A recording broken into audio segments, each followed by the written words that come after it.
Hola, mi nombre es Edgar Jaciel Contreras Reza, actualmente estudiante del octavo semestre en la carrera de Ciencias Políticas y Administración Pública en el Centro Universitario UAM Texcoco. Hablar de un proyecto institucional en sí mismo es difícil. Idear, crear y sacar a la luz el proyecto también supone complejidad. En este sentido, cuando se habla de una tesis existen muchas ideas, siendo la mayoría de estas ideas concepciones sobre que es algo complicado. Ciertamente, es un trabajo complejo, pero que resulta necesario. Un trabajo que evidencia todo lo que fuimos durante la carrera y que será, sin duda, un pequeño atisbo de lo que seremos más adelante. Es por ello que hablar de una tesis engloba preconcepciones que figuran como negativas, pero nada más fuera de la realidad. Dentro del campo político, de la ciencia política y administración pública, hay distintos temas que son, en suma, interesantes. Hablar de cualquier tema político siempre podría resultar en la diversificación de autores, temas muy variados, temas que son controversiales, temas que son complejos, poco estudiados o viceversa. Pero la política siempre responde a unos cuantos por obligación. La democracia, el poder y la corrupción son temas enraizados en los marcos teóricos de la política. Son temas que son obligados dentro del panorama político, pero no solo en el ámbito municipal, estatal, federal o regional. Son temas que acontecen al mundo político en su día a día global. Son temas que dan referencia a la ciencia política, que forman parte de su acervo. No puede haber política sin temas que lo enriquezcan. Para fines prácticos, nos centraremos en la corrupción. Pareciera que los temas controversiales dentro de la política mundial y nacional poseen reflectores. Y la corrupción no es la excepción. Hay debates mucho más serios y otros no tanto. Hay estudios a profundidad con relación a la corrupción de manera general y global, y otros más específicos, en el caso de algunos países de Latinoamérica. Estudios tanto privados como informes globales e índices de corrupción a nivel internacional. Pero la corrupción va más allá de estudios, informes, índices, rankings o puntuaciones globales.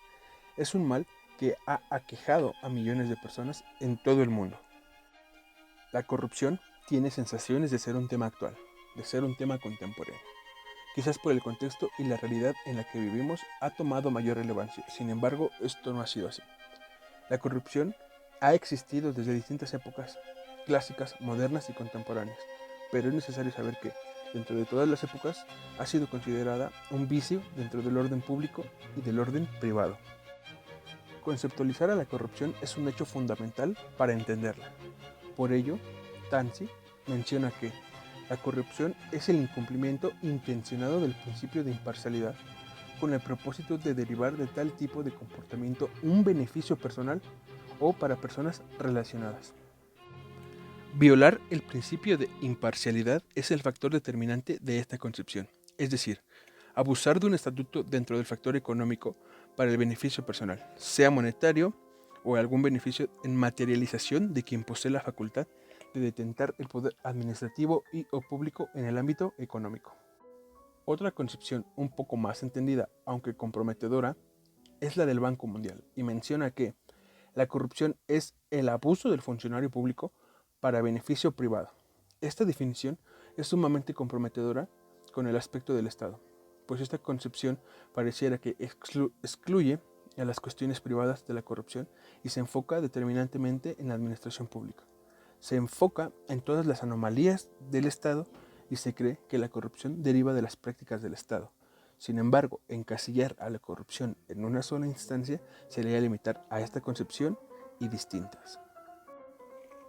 Javier Duarte fue un político prolífico de Veracruz. Hizo toda su carrera política en Veracruz bajo la dirección del PRI. Formaba parte integral del PRI en Veracruz. Antes de ser gobernador absoluto en Veracruz, tuvo a su cargo distintos puestos públicos que le valieron para hacerse conocido dentro de la esfera pública en Veracruz, hasta tal punto de postularse para ser diputado federal y posteriormente abandonar ese cargo para entrar por la lucha de la gobernatura para posteriormente ganarla en el 2010.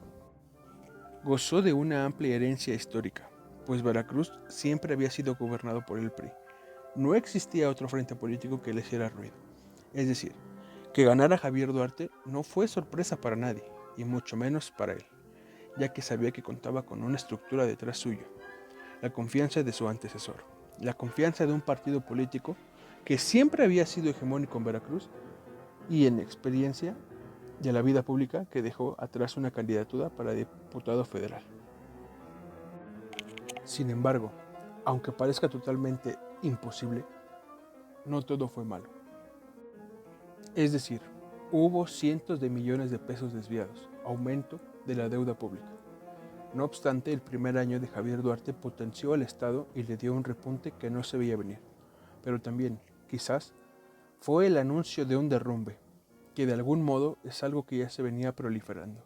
No todo fue malo, una gran fase para la herencia que deja la corrupción. Un consuelo impalpable, palabras tan ligeras como el viento, tan frágiles como el papel, que solo sirven para recordar la desgracia. El mandato de Javier Duarte fue del 2010 al 2016, y aunque la mayoría del tiempo estuvo plagado por escándalos y saqueo, existieron cosas que aligeraron la carga emocional en contra de estos actos de corrupción. Durante los 2 primeros años de Duarte fue cuando hubo más obras públicas, es decir, cuando el Estado la pasó bien y parecía que Veracruz podría dar un paso adelante como un Estado que iba resurgiendo. En este sentido, estos 2 primeros años Javier Duarte consiguió cifras récord en la inversión privada. En el año 2012 logró 53,000 millones de pesos para el estado de Veracruz.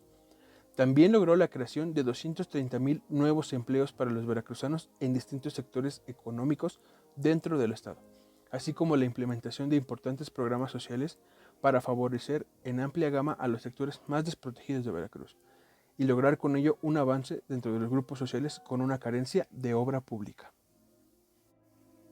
Algo que destacar dentro de Veracruz y Javier Duarte es que dentro de los primeros años hubo un interés, no se podría especificar si genuino o no, de verdaderamente gobernar y ayudar a Veracruz, de ayudar a los sectores sociales, de la creación de empleos para una sociedad que ha sido desprotegida. Las buenas prácticas de un gobierno que recién entraba a gobernar se hacían visibles y sobre todo se estaban asentando en un estado de enormes proporciones territoriales y por lo mismo difícil de gobernar. A pesar de las prácticas negativas, hubo un momento en donde se hizo presente la buena política y obra pública. Todas las prácticas dentro de la política tienen un proceso, poseen un modus operandi para las prácticas negativas y para las prácticas positivas. No se pueden tener prácticas sin un plan o línea de acción. Los modus operandi son inherentes a todas las prácticas, son ajenas a la corrupción. Es decir, que sean ajenas no quiere decir que sean líneas de acción naturales, buenas o malas. Son los servidores públicos quienes vician las prácticas económicas y financieras que se malversan cuando se les da un propósito negativo, primordialmente económico. El modus operandi queda expuesto y explicado de mejor manera con lo que menciona Sánchez al respecto. El modus operandi consistió en el otorgamiento de contratos y recursos económicos a empresas fantasmas, que fungían como proveedoras del gobierno y que facturaban unos servicios inexistentes. Empresas emisoras de facturas con operaciones simuladas, o por sus siglas EFOS, respecto de los productos que el gobierno veracruzano necesitaba otorgar a diversas poblaciones, tales como suministros de papelería, botiquines, catres y bolsas para dormir, juguetes, regalos de Navidad, cuentos infantiles, despensas, sillas de ruedas, equipamiento de bocinas, enseres domésticos, kits de higiene, bicicletas, instrumentos musicales, bastones, andaderas, triciclos y chamarras, etc. Aún queda mucho por hacer. Con el repaso general ya asentado, podríamos decir que aún queda mucho que hacer por Veracruz, por México y por el mundo en sí cuando de corrupción se habla. Sin embargo, no hay que dejarnos llevar por malas prácticas.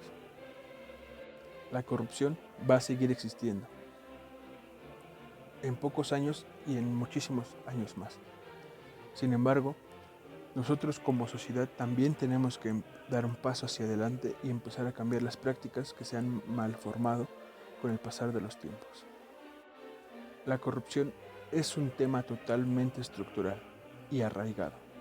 que no se quita por arte de magia.